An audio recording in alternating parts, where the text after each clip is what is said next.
Welcome friends. কি রকম ধান বিক্রি করলে কুইন্টালে 2320 টাকা দাম পাবেন জানালো রাজ্য সরকার।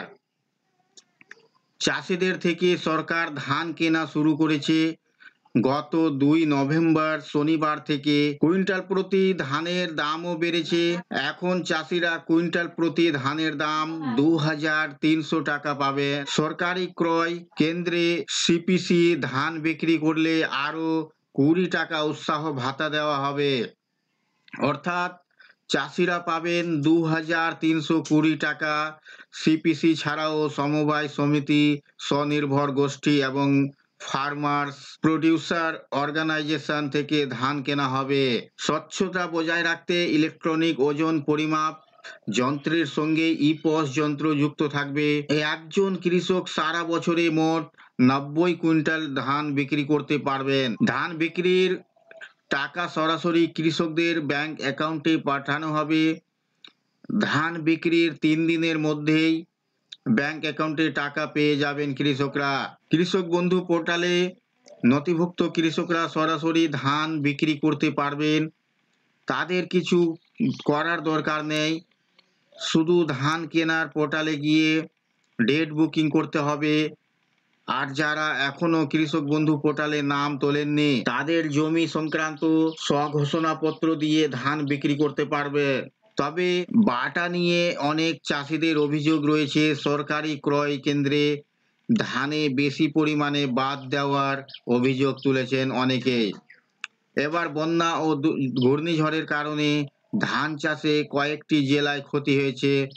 ফলে ধানের ফলন বা গুণগত কোনো মানও খুব একটা ভালো হয়নি। তাই চাষিদের আশঙ্কা, কুইন্টাল প্রতি ধান বাদ দেওয়ার পরিমাণ বাড়াতে পারে।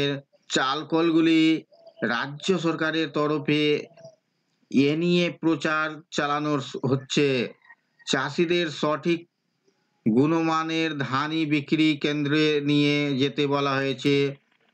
এছাড়াও ধানের গুণমান এরকম হওয়া উচিত, সেটাও সোশ্যাল মিডিয়ার মাধ্যমে জানানো হয়েছে। তো বন্ধুরা, কিভাবে ধান বিক্রির জন্য আপনারা ডেট বুকিং করবেন? প্রথমে আপনাকে epaddy.wb.gov.in এই অফিসিয়াল ওয়েবসাইটটিতে আসতে হবে। এরপর আপনারা এখানে দেখতে পারবেন একটি ফার্মার সেলফ শিডিউলিং ক্লিক করুন। এরপর পরবর্তী 30 দিনের মধ্যে ছুটির দিন ছাড়া যে কোনো তারিখে বেছে নিতে পারবেন। এরপর তারিখ বেছে নিয়ে কৃষককে সাবমিটে ক্লিক করতে হবে। এবার একটি কিউআর কোড স্লিপ তৈরি হবে যা ডাউনলোড করা যাবে। শিডিউলের পর কৃষক নির্দিষ্ট দিনে ধান নিয়ে গিয়ে বিক্রি করতে পারবেন। তো দেখতে পাচ্ছেন আমার কোনো কৃষক বন্ধুতে রেজিস্ট্রেশন করা নেই। তো আপনারা এই একইভাবে আপনারা ফার্মার সেলফ শিডিউলিং করে নিতে পারবেন। তো এই ছিল বন্ধুরা আজকের এই ভিডিও আপনাদের জন্য। আশা করছি ভিডিও আপনাদের কাছে খুব তথ্যমূলক। ভিডিও ভালো লাগলে অবশ্যই লাইক করবেন, শেয়ার করে আপনার সকল বন্ধুদের সাহায্য করবেন। আর চ্যানেলটিতে নতুন হলে সাবস্ক্রাইব করে পাশে থাকা বেল আইকনে ক্লিক করবেন। আবার দেখা হবে পরবর্তী ভিডিওতে।